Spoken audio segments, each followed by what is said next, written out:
Hello guys, welcome back to the stock market analysis in Python course.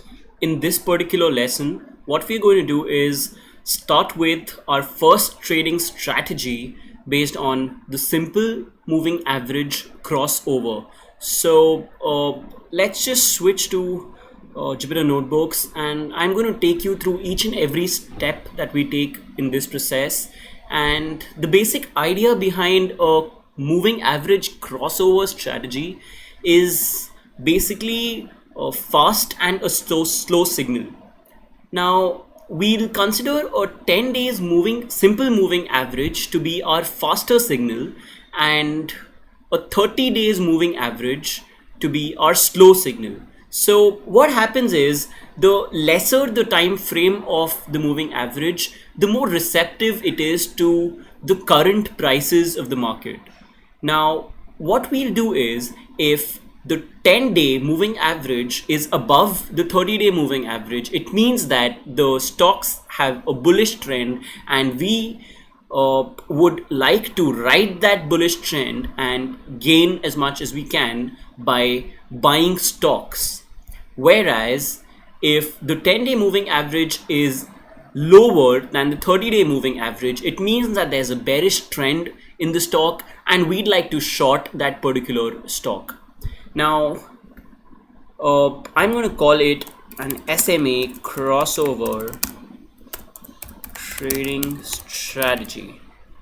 And so you guys can get data from Yahoo Finance, and actually I do not need to show that, but I'm going to be trading Yahoo Finance HDFC Bank. Right, so you guys can fetch the historical data from here, and we'll just go to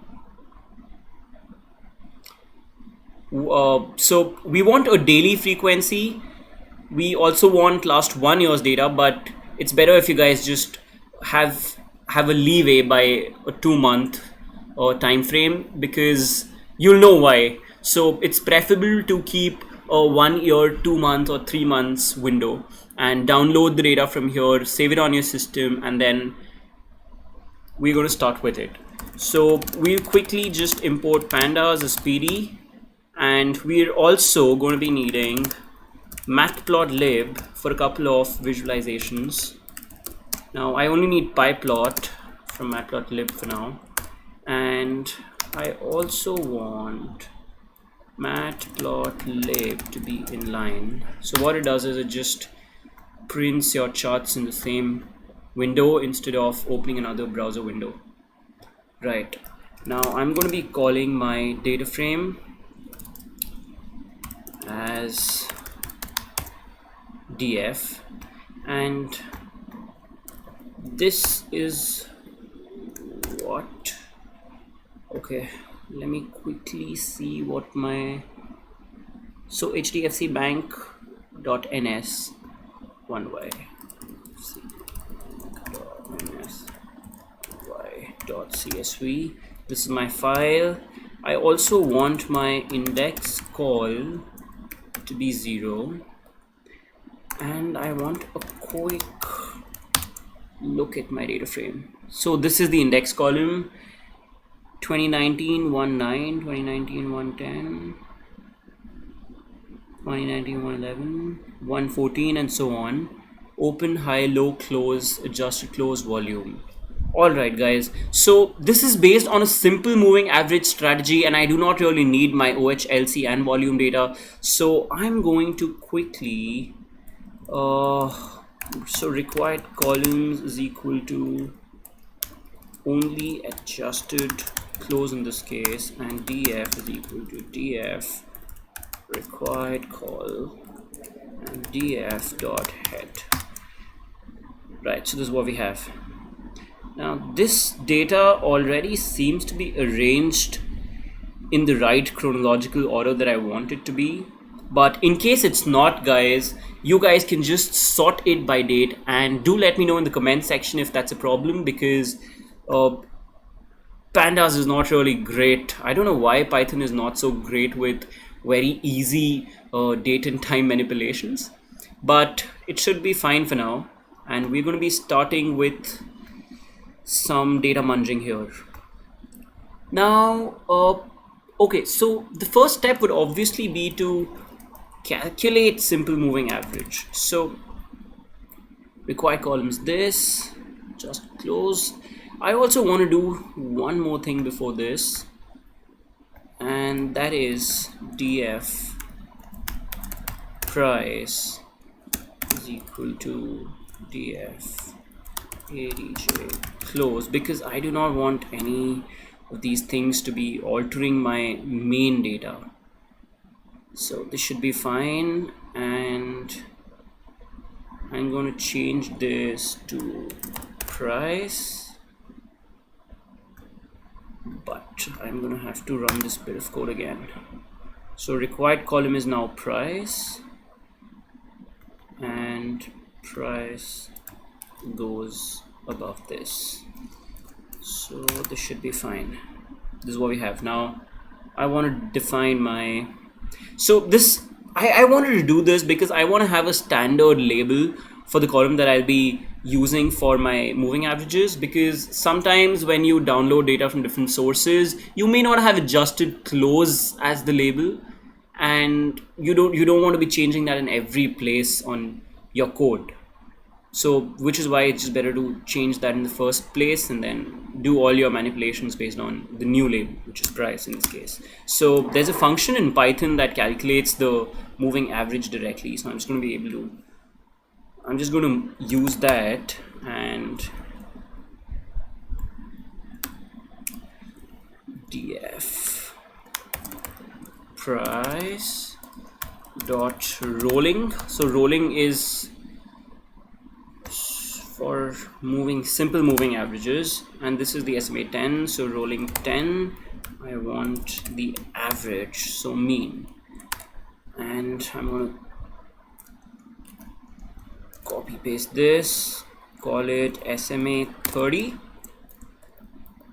SMA 10 and 30 actually are used very heavily in trading, and I personally feel that this gives you much better trend strategy than any other SMA does. We also have EMAs, but that's for another lesson. We are going to be concentrating on SMA for now. And right, so this is it. Before that, I also want you guys to see what the data is like. So I'm just going to quickly plot this, and if you see, around 2019 Jan, my prices were above 1000, below 1100.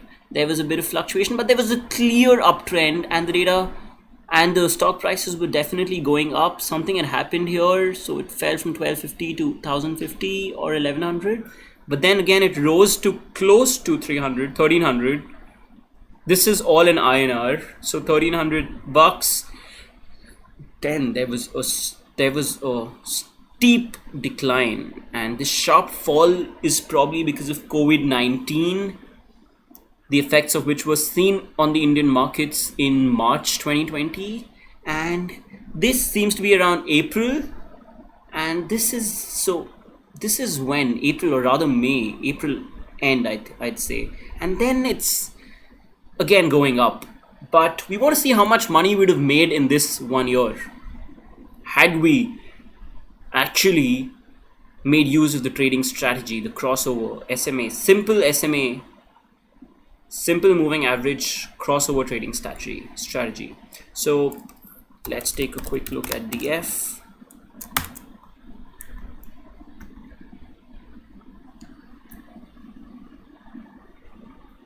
Alright guys, so we have the price, we have SMA 10, we have SMA 30. Now instead of taking a look at the head, I'm going to look at the tail, because the first 10 and first 30 will have NAs. This looks good. Now even if I take a look at the head and see the 11th row, you'll see, so head 11 is going to give you 11 rows. So 2, 3, 4, 5, 6, 7, 8, 9. So 9 of them have NAs, which makes sense, 10th and 11th, do have values for SMA. So this looks fine. SMA 30 will have values starting the 30th day. This is fine. I do not need this. I just need 5 rows. Now, what we're going to do is we're going to first define another variable that says hold or not. So it's basically a binary flag. So we're going to be using list comprehensions, and we're going to define this flag by checking whether the SMA 10 was greater than SMA 30 or not. So if SMA 10 is indeed greater than SMA 30, we are going to be holding on to that particular stock. Okay guys, so list comprehension is this how it goes. So I want 1 if df SMA 10 row, so I want 1. Oh, which reminds me of another step right before this. I do not want any NaNs on my data frame, which is why we took something that was larger than 1 here. So df is equal to df dot drop NA. A very important step. Right. So if df SMA 10 row is going to be my variable that I'll use to, so it's basically my index and iterator, whatever you want to call it. So if df SMA 10 row, okay, is greater than, I'm going to copy paste, is greater than 30 row. Okay, so 1 if this, else 0 for row in df dot index. All right, this, okay, where have we missed?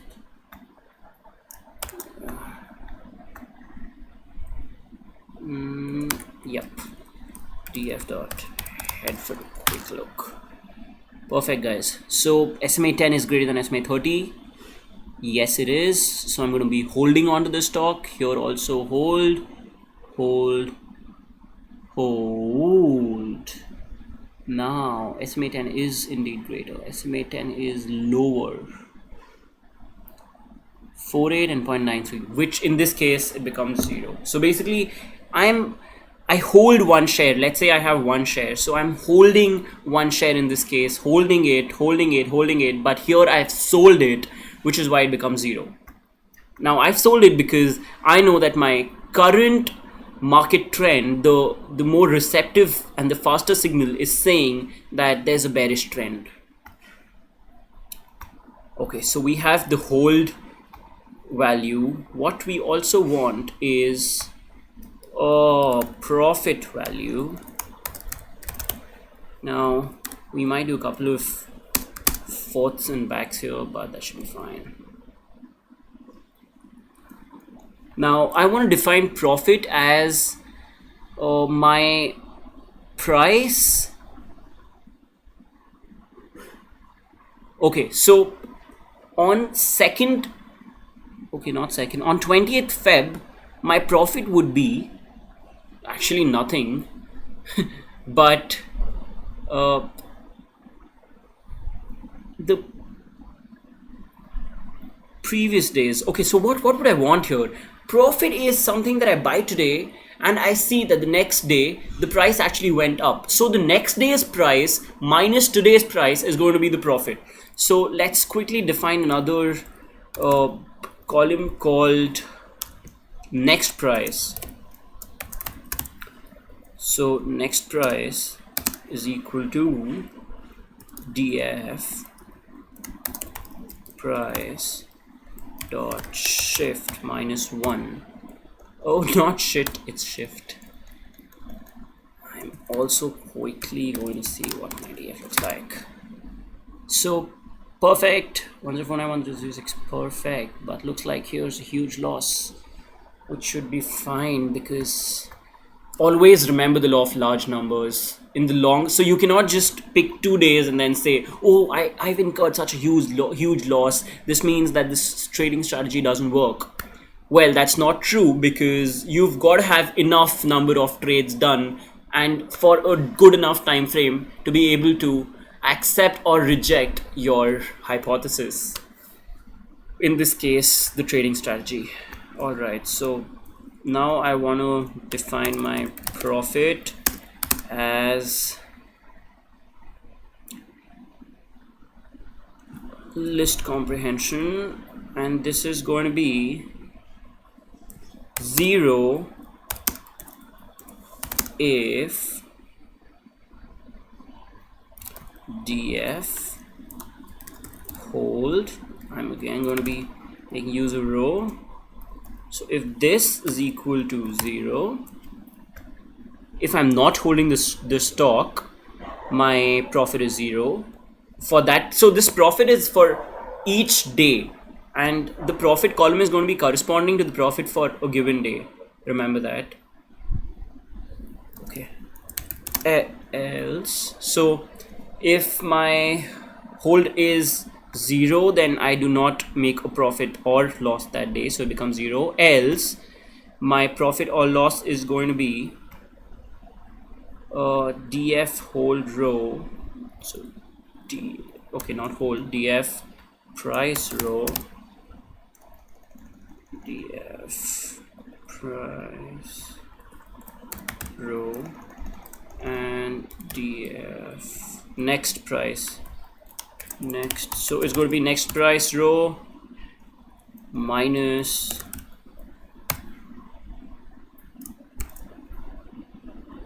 df price row. So the next day's price minus the current day's price.